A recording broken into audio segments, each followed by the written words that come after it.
voice. I'm his now sister, not teacher.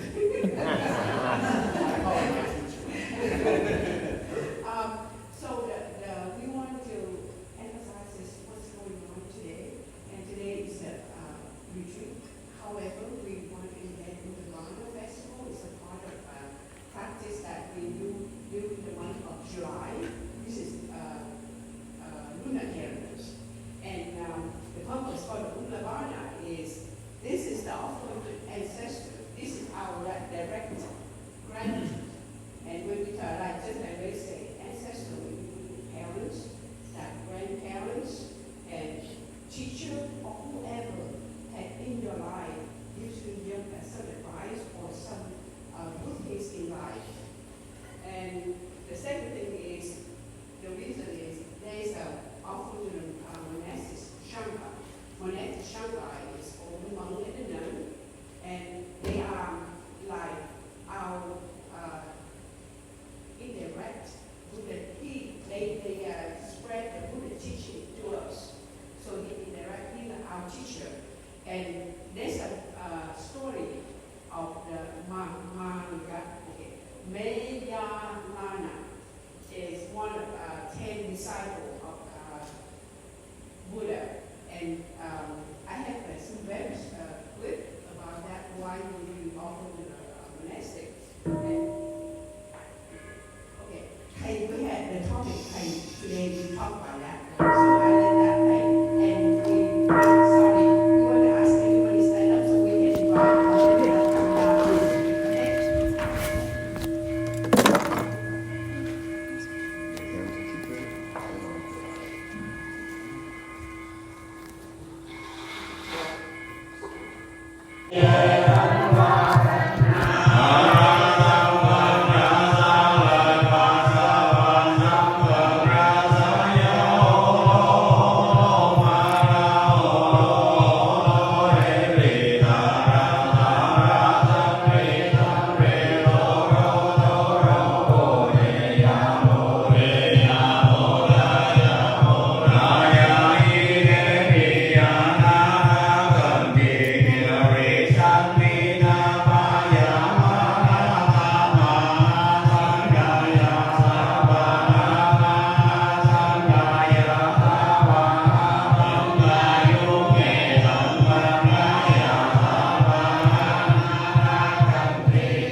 This it was to be done by one who is skilled in goodness and who knows the path of peace. Let them be able and upright, straightforward and gentle in speech, humble and not conceited, contented and easily satisfied, unburdened with duties and frugal in their ways, peaceful and calm and wise and skillful, not proud and demanding in nature. Let them not do the slightest thing that the wise would later reprove. Wishing in privacy and safety, may all beings be at ease, whatever living beings there may be, whether they are weak or strong, omitting none, the great or the mighty, medium, short, or small, the seen and the unseen, those living near and far away, those born and to be born. May all beings be at ease. Let none deceive another, or despise any being in any state. Let none through anger or ill will wish harm upon another.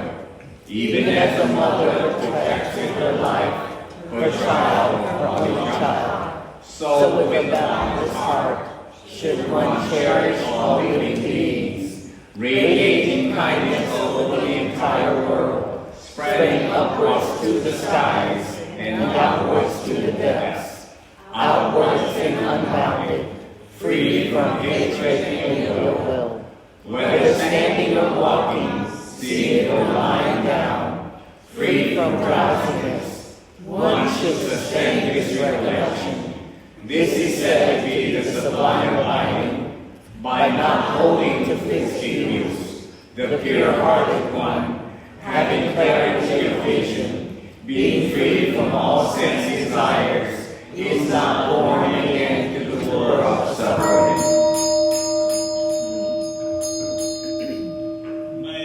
Be happy and well. May no harm come to me. May I learn compassion. May all my friends, family, and those I love be happy and well. May no harm come to them. May they learn compassion. May all those struggling body, mind, and spirit be happy and well. May no harm come to them. May they learn compassion. May all those who have hurt me in body, mind, and spirit be happy and well. May no harm come to them. May they learn compassion. May all those who I have hurt in body, mind, and spirit be happy and well. May no harm come to them. May they learn compassion. May all my enemies be happy and well. May no harm come to them. May they learn compassion. May all living beings be happy and well. May no harm come to them. May they learn compassion. We wish us all this various peace and to everyone, that we together with all beings may attain the Buddha's way.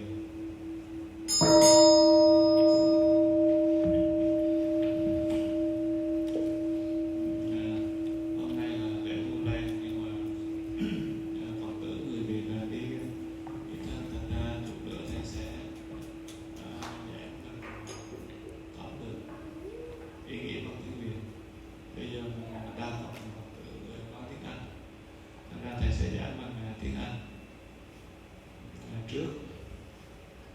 Quý Phật tử thông cảm. Because good morning everyone. Good morning. How are you today? Well, Because today's many English speaker be here with us,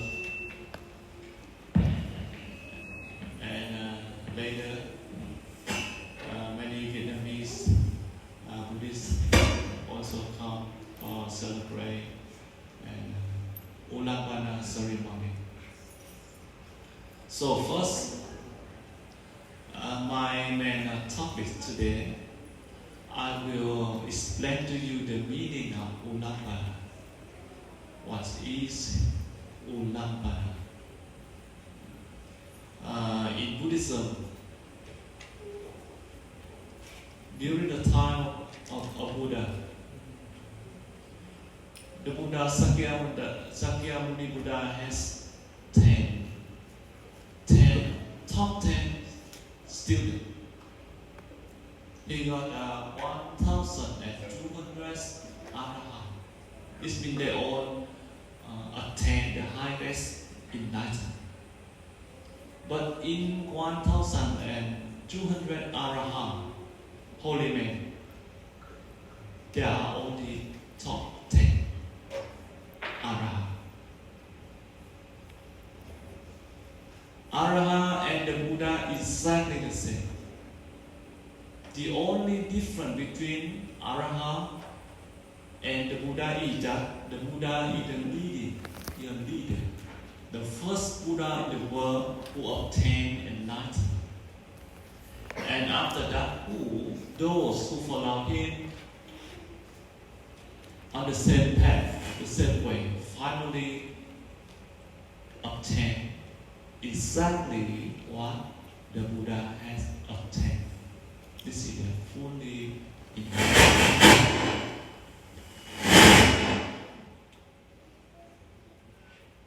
So, in the top 10 disciples of the Buddha, there is one Arahant. His name Maudgalyayana. Tiếng Việt là Maudgalyayana. Because Maudgalyayana very good at supernatural power. He very famous, the most famous for his special ability, supernatural power. So after he attained the Arahant, he had a supernatural view, eyes. He can see where his mom right now. His mom passed away a long time ago. Because with his supernatural eyes, he can see that his mom, after death, reborn in hell. Because when she still alive, she very angry, selfish, and full of craving. She just take care for herself. She don't want to give donation or help to any other, to poor person. She very selfish person. So for that karma, when she died, she reborn into hell. And Maudgalyayana herself, after attaining the sainthood, used his supernatural eyes, see the mother in hell, and were burned by fire all day and all night. And Maudgalyayana come back to say to ask Buddha, how can I rescue my mom? How can I liberate the suffering for my mom in hell? And the Buddha said that you are very good at supernatural power, but you cannot change the karma of your mom. This is very important. If we do something good, the merit always and forever belongs to us. Nobody can steal it. And if we create a karma, good karma or bad karma, the karma is always with us forever.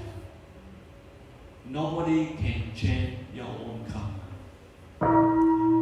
Only you yourself can purify your karma and transform your karma from bad to good, from negative to positive, from low to high. So this is the reason today we come together. We focus on only one element that can change the whole world, change your life, change your mind, change your suffering, and liberate yourself. That's only element is your own mind. Your own mind is the But in this case, the Maudgalyayana want to rescue his mom, but he cannot change the karma. So the Buddha teaching, you have to invite the Sangha in the 10 directions. After the summer retreat, all the monastics, they got 3 months to improve their quality of the mind, of meditation, of wisdom. They become very pure. So after 3 months of the summer retreat, Maudgalyayana invite all monks in the 10 directions come together. And every single monk yield his own mind. And everyone yield the same mind to go to hell and to transfer and to await the ignoring spirit in hell. For that reason, her mom immediately released, liberated from house. On the 5th day of July, this means today. So this is the story of the Ullambana. So what is Ullambana? Means hand upside down. Hand upside down. For instance, this is normal. Now upside down like this. Like a criminal, because guilt, they were hand but not normally way upside. Because during the time of the Buddha, they know like gun, medical for death penalty.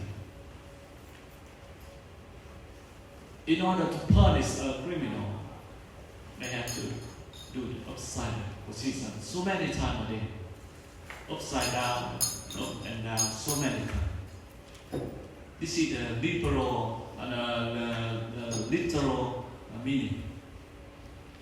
But the deeper meaning is that upside down means something abnormal, something very miserable,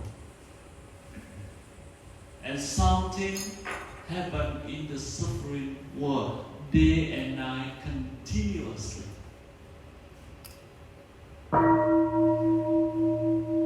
The day and night, day after day, month after month, year after year, moment after moment, continuously live in the taste of suffering.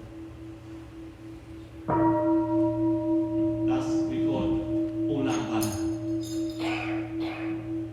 Because when we stand up like this, sometimes we're happy. You see? Sometimes we suffer. But if upside down, if the state upside down, continuously suffer. You have no single moment to enjoy your life. You suffer forever. You're forever. So this is the deep meaning for us, the Ullambana. It's not the physical upside, but the mind upside. How many times a day do we get stressed, jealous, anger, so many things. It makes us upside down even now and today, not just after death. This is Ullambana.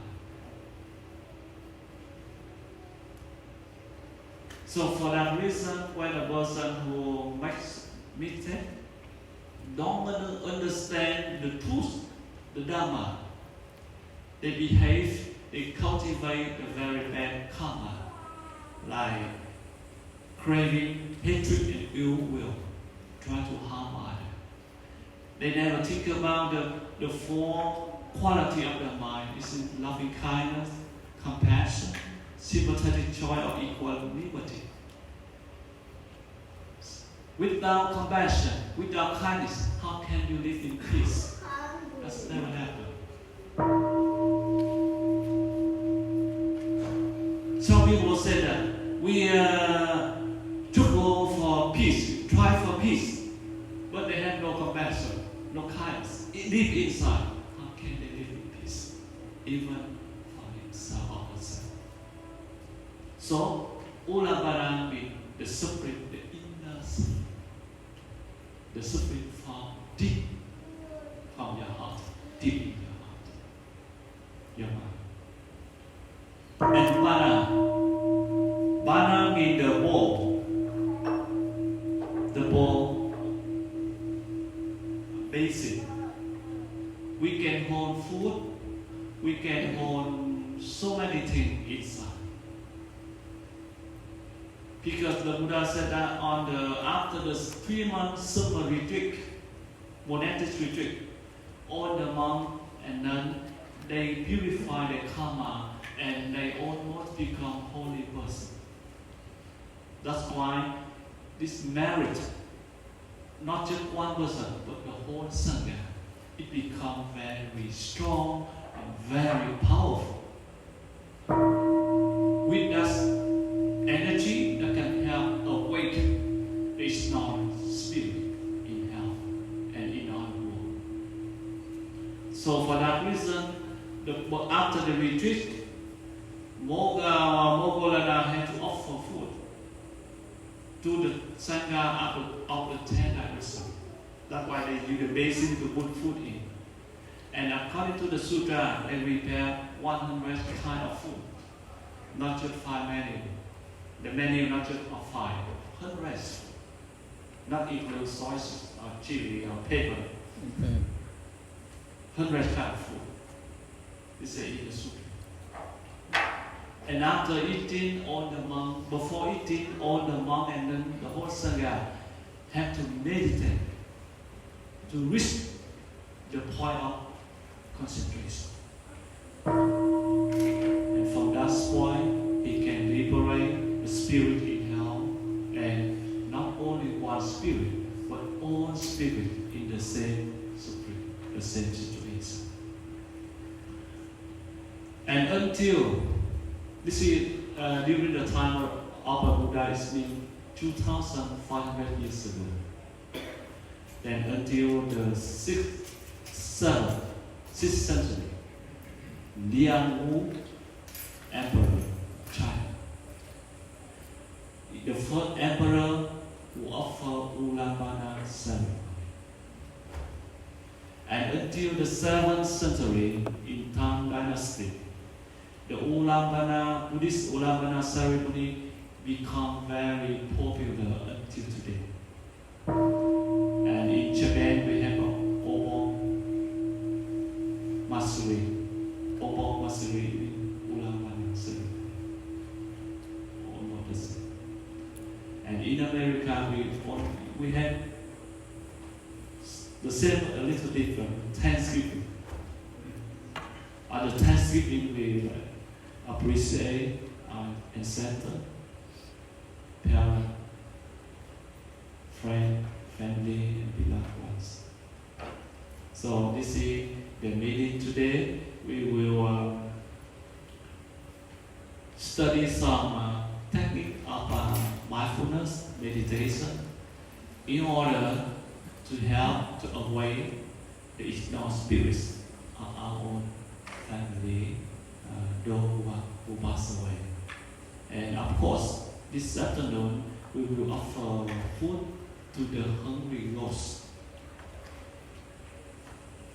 This is the story, but now we go to the main point.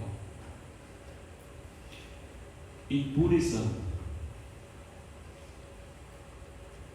there is no death forever. The Buddha teaches we are born and reborn. It's in reincarnation. Reincarnation.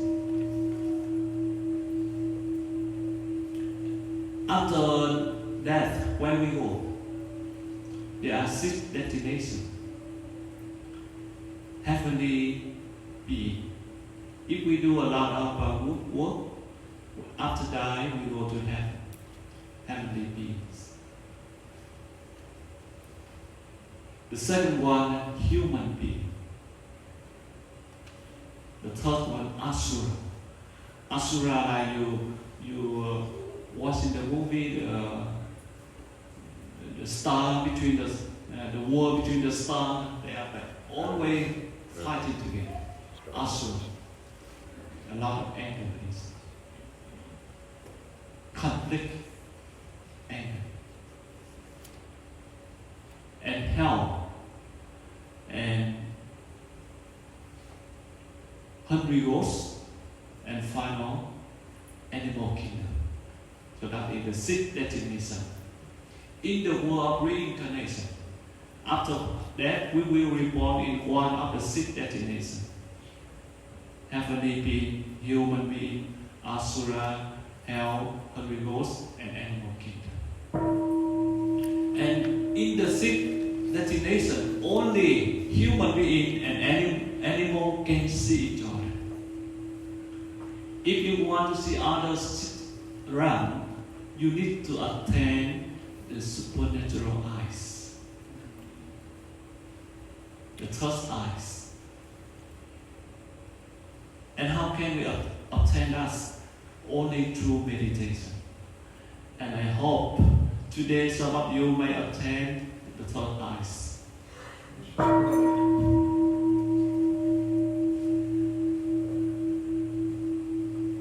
Right now we just see animal and animal see us.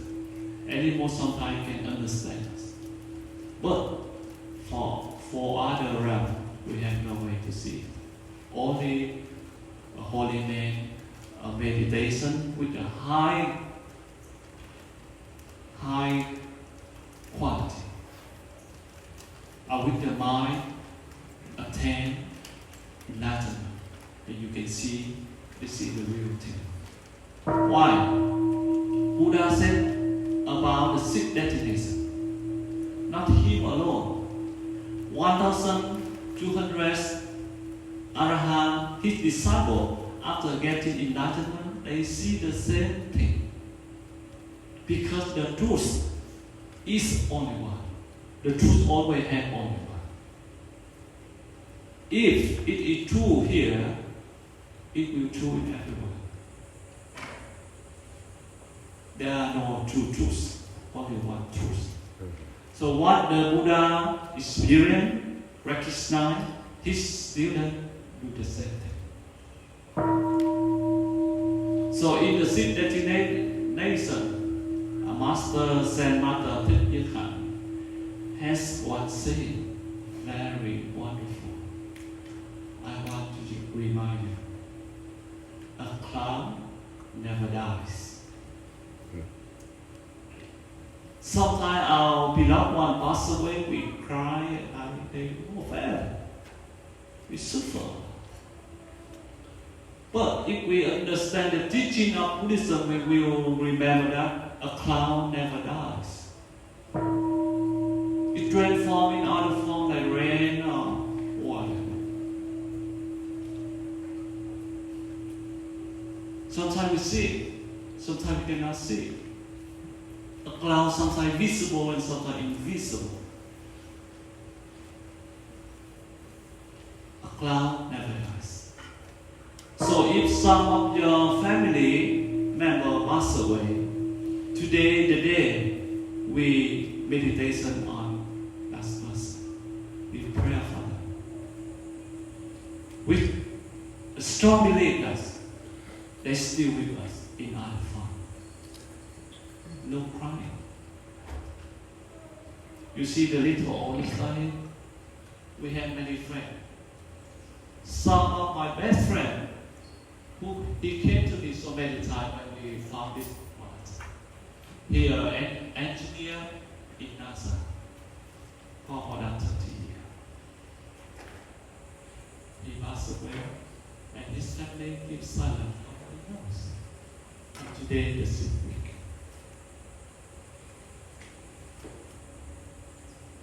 Person.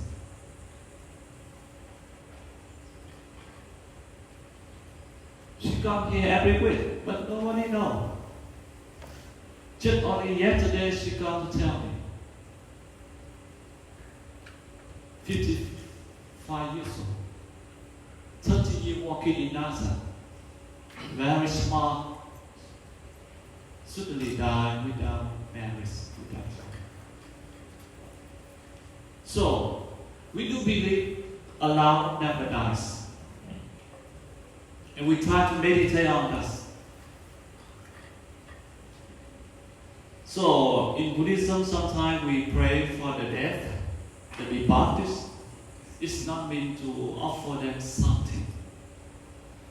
But this is the way we create marriage for ourselves, for others, and for the whole universe, all sentient beings.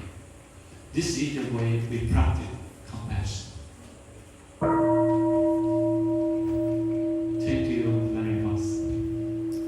And on this Ullambana Day, I pray the Buddha bless you. May you be well and happy. And I want to invite you to listen to the song of my best singer, Dr.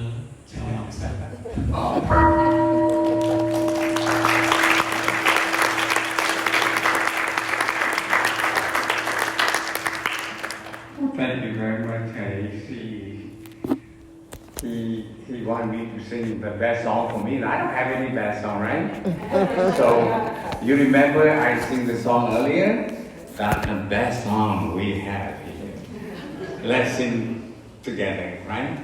It's the happiness song that you listen to this Dharma talk this morning is beautiful. I would like to say sincerely share the loss of our friend, our sister who be here every Sunday to invite the bell for us. And actually, the story he shared is touching. I had no idea at all. She lost her son, but she very passionate about it, and she showed the strength of the mother. We wish the best for you, sister. Let's sing the song together. Happiness song, right? Most of you here earlier, now it's song again. Let's go.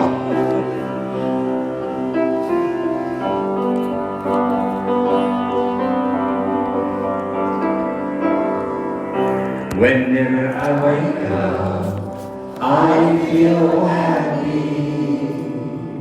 Aware of my eyes, I feel happy.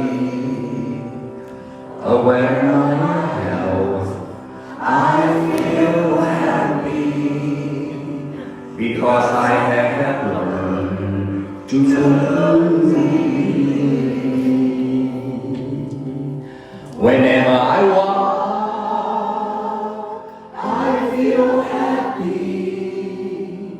whenever I sit, I feel happy. Whenever I rest, I feel happy. Because I have learned to believe. Here and now. Here and now. Here and now. The truth forever.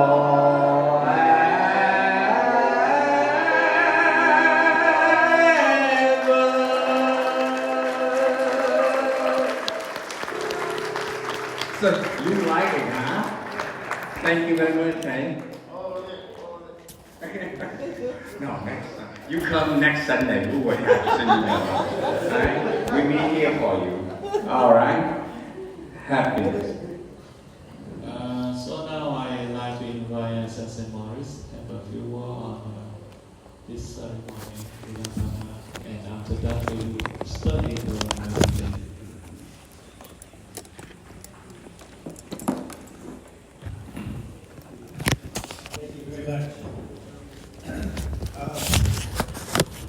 A lot of times Americans who come to Buddhism fresh, a lot of us are drawn to Buddhism because it's very rational.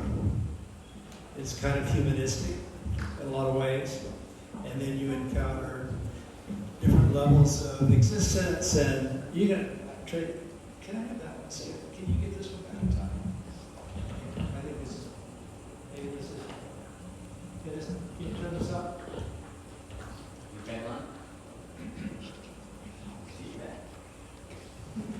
They work better when you turn them on.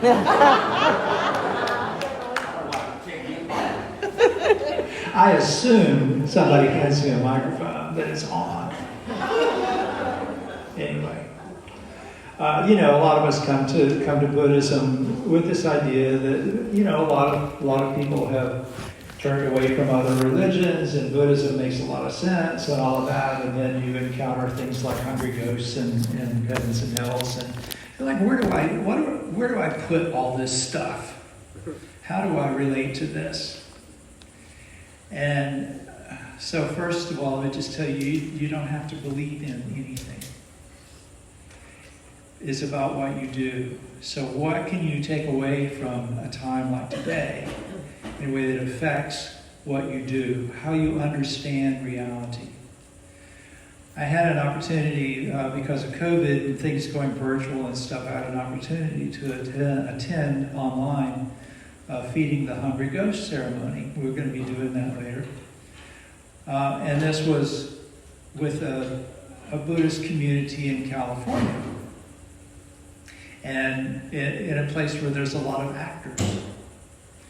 And so they were doing the Feeding the Hungry Ghost ceremony, and I start to see a ghost. You ever watch any of the Asian horror movies where they have the ghost with the long black hair? Oh, yeah. Yeah. I have one of those moving around the room.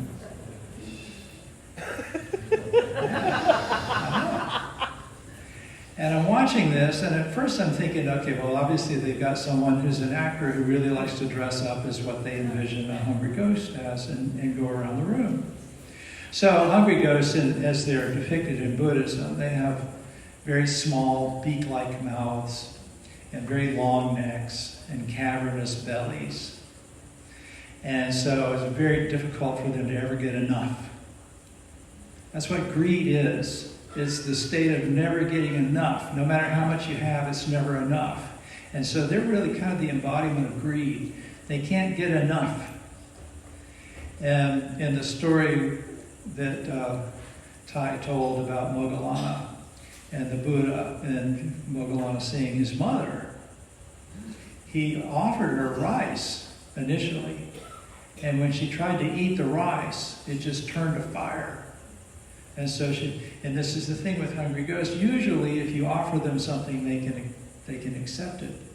But if their karma's bad enough, then it takes a lot of good karma to make whatever you're offering palatable to them. So I was watching this hungry ghost ceremony and seeing this person moving around the room, and I started feeling sad. And I started wondering, why am I feeling sad? And then I realized that by putting this actor there, that maybe some of the people were not seeing the hungry ghosts that were really among them. And I don't mean supernatural spirits.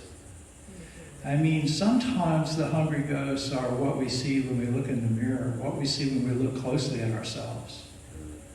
I was talking to Sensei Jim earlier about a moment I had many years ago when I gave up an addictive behavior. And how I was just kind of had to let go of this stuff over and over. And then recently, so I've just retired from my job as a university chaplain. And I noticed when I was meditating that I was having all these things that I identified with, and I was having to let go of them the same way I let go of, cognac 25 years ago or however long ago it was. We get real hung up and addicted on what we identify with, what we think is us. And those identities are what bring us back again and again to being upside down. That's why we're upside down. That's why we're suffering. It's because we keep clinging to things that lead us to suffering. So if you want to find a way to make this useful, this is one of the things to do. Look at those things that you're clinging to And as we're offering to a hungry ghost, let go of something. The Buddha also said when he had this conversation with Maudgalyayana, that when you do this, when you make an offering during the wasa, the rainy season when the monks are all training, that it can help free 7 generations of ancestors. 7 generations of ancestors. So I was thinking about this. I don't know 7 generations of my ancestors. When I was a little kid, I was at a Baptist church in Winters, Texas, which was a very small town. Church was probably half the size of this building. Everybody in town went to this church. And it was Mother's Day. And we were there because that's where my grandmother lived. And so I and my brother and my mother and father were there visiting my grandmother. And in the church, the preacher talked about Mother's Day. And we're going to talk more about mothers later because there's connections here. And so the preacher had mothers stand up. So how many of you are mothers? How many of you have mothers? Right. So we all have that. So he had all the mothers stand up, and then he had all the grandmothers stand up, and then the great-grandmothers and all of that. And at one point, he determined that there was one family there where there were 5 generations of women in the room. A great-grandma, grandma, mom, daughters, granddaughters. 5 generations. Now, they weren't all mothers because some of them were only a year old. But to see 5 generations of people at once like that was very profound to me. Think about 7 generations. And why is this significant? The Buddha once was talking about gratitude and the importance of it, and he used parents as the example. And he said, even if you carried your mother and father around on your shoulders for your entire life, you could not repay your debt to them. I've been thinking about this a lot lately because my own mom is 89 years old and she's going through a lot of health issues and stuff like that. And thinking about, and when you're 89 and you were not easy to get along with most of your life, you're not any easier to get along with. But reminding yourself, you wouldn't be here without your mom and your grandmother and your great-grandmother and people you've never even heard of, probably, no doubt, who made it possible for you to be here today. And I think that gratitude extends beyond just our mothers and just our parents. One of the most moving ceremonies I do is at the prison with the Buddhist group there that I meet with on Tuesdays. And we have an Oban service. And these guys have been separate from their families and from their friends and all of this for a long time, some of them. And so as part of the service, we have joss paper, that's paper that burns kind of cold and it burns very quickly. And they can write the names of a loved one that's departed on it and then offer it to the candle flames. And then we take this bowl of ash outside and distribute it. So they get an opportunity to acknowledge how important these people were who are no longer in their lives, physically present in their lives. But we've all been affected, we've all been created by the people who came before us and who have touched us. So I hope that this will give you some things to work with as we go through the day with the Ullambana ceremony. Thank you very much for your attention.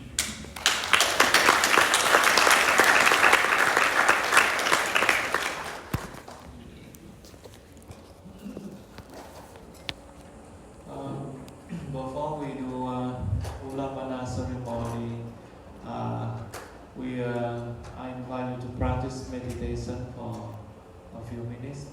So now you can stand up and dress the body a little bit. Dress the body a little bit.